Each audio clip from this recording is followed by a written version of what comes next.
Hey, hello. You're stuck in traffic with Wolf Gorlick. Couple minutes unscripted thoughts on IT security. So I got a website. Everyone's got a website. My website started a long time ago as kind of like a Q&A. People were sending me emails. I was on some of the early forums, I was answering questions, and I cleaned it up and I posted as an article in HTML with Notepad. Come on, this was legit.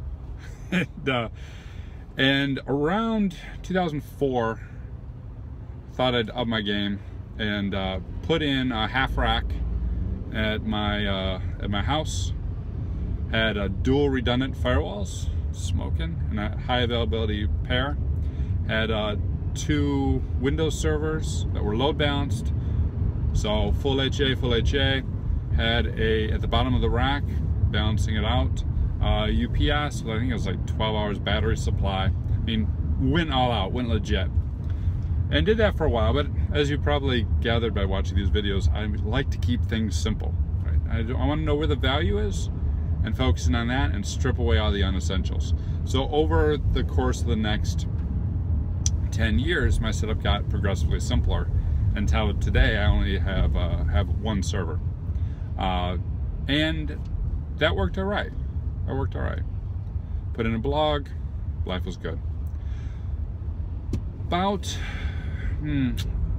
towards the end of last year, I think it was in October, change at my ISP caused an outage. And I had some outages before, right? I mean, when you got HA, even when you got battery pack, there's times in the house without power, or the internet's down or whatnot. And I was getting very, tired of maintaining these equipment and rebooting the constant upgrades, which is why the environment had gotten progressively simpler. So this outage was caused by my cable internet provider. I was down for a couple weeks. It was very painful. It was very painful, very annoying.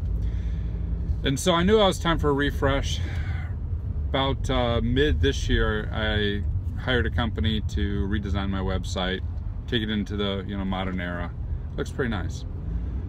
Went to WordPress, which was a surprising decision because having had the firewalls, the monitoring inside, I knew that most of the attacks that were against my site were WordPress and Linux attacks, which was great for a guy running Windows and Blog Engine. So I went with WordPress and went with it hosted. Did the math, it was less expensive than maintaining my own equipment, no longer have to worry about it, it's in the cloud, they touted their advanced security, yada yada yada. This is on WP Engine. So, this past week, WP Engine was hacked, and accounts were compromised. Couple of takeaways on this hack. One is, again, come on guys, if you're gonna get breached, please take the time to share the attack path and the threat model. How did the bad guys get in? What did the attack look like, so that we can build up adequate defenses? All WP Engine reported was an attack happened and some credentials were compromised. We don't know what those were. So being short on details, it's difficult if you're in a hosting provider or you're running your own WP instance at home or wherever to know how to secure it against whatever type of attack they face. We have no idea what the attack was. All we know is that some credentials were compromised. 2, because the credentials were compromised, everyone changed their password. Friendly reminder, don't reuse passwords. We see this all the time. Site gets hacked, all password gets dumped, and everyone scrambles and tries those passwords against everything else. Right, so watch out for password reuse. 3, and this is really the thrust of this video, my experience from in-house IT to the cloud, from a very complex environment, then suffering outages, suffering raising costs, not wanting to spend the time to maintain it, and ultimately moving it into a hosted shared environment, mirrors what most organizations have gone through on a much larger scale with their move to the cloud. Now the argument could be, well look, you moved, you got hacked. You weren't hacked for 10 years when you were internal, but you were hacked the minute you got into WP Engine. True. No argument.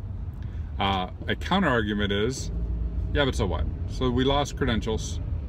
Compare that to a couple weeks of outages. Compare that to the outages I've had over the 10 years that I can trace. So what? It's a trade-off. Availability for integrity of my credentials. And I'm happy with that trade-off. And a lot of organizations will be happy with the trade-off. The question is, what do you wrap around it to mitigate when bad things do happen? That's it. Cheers.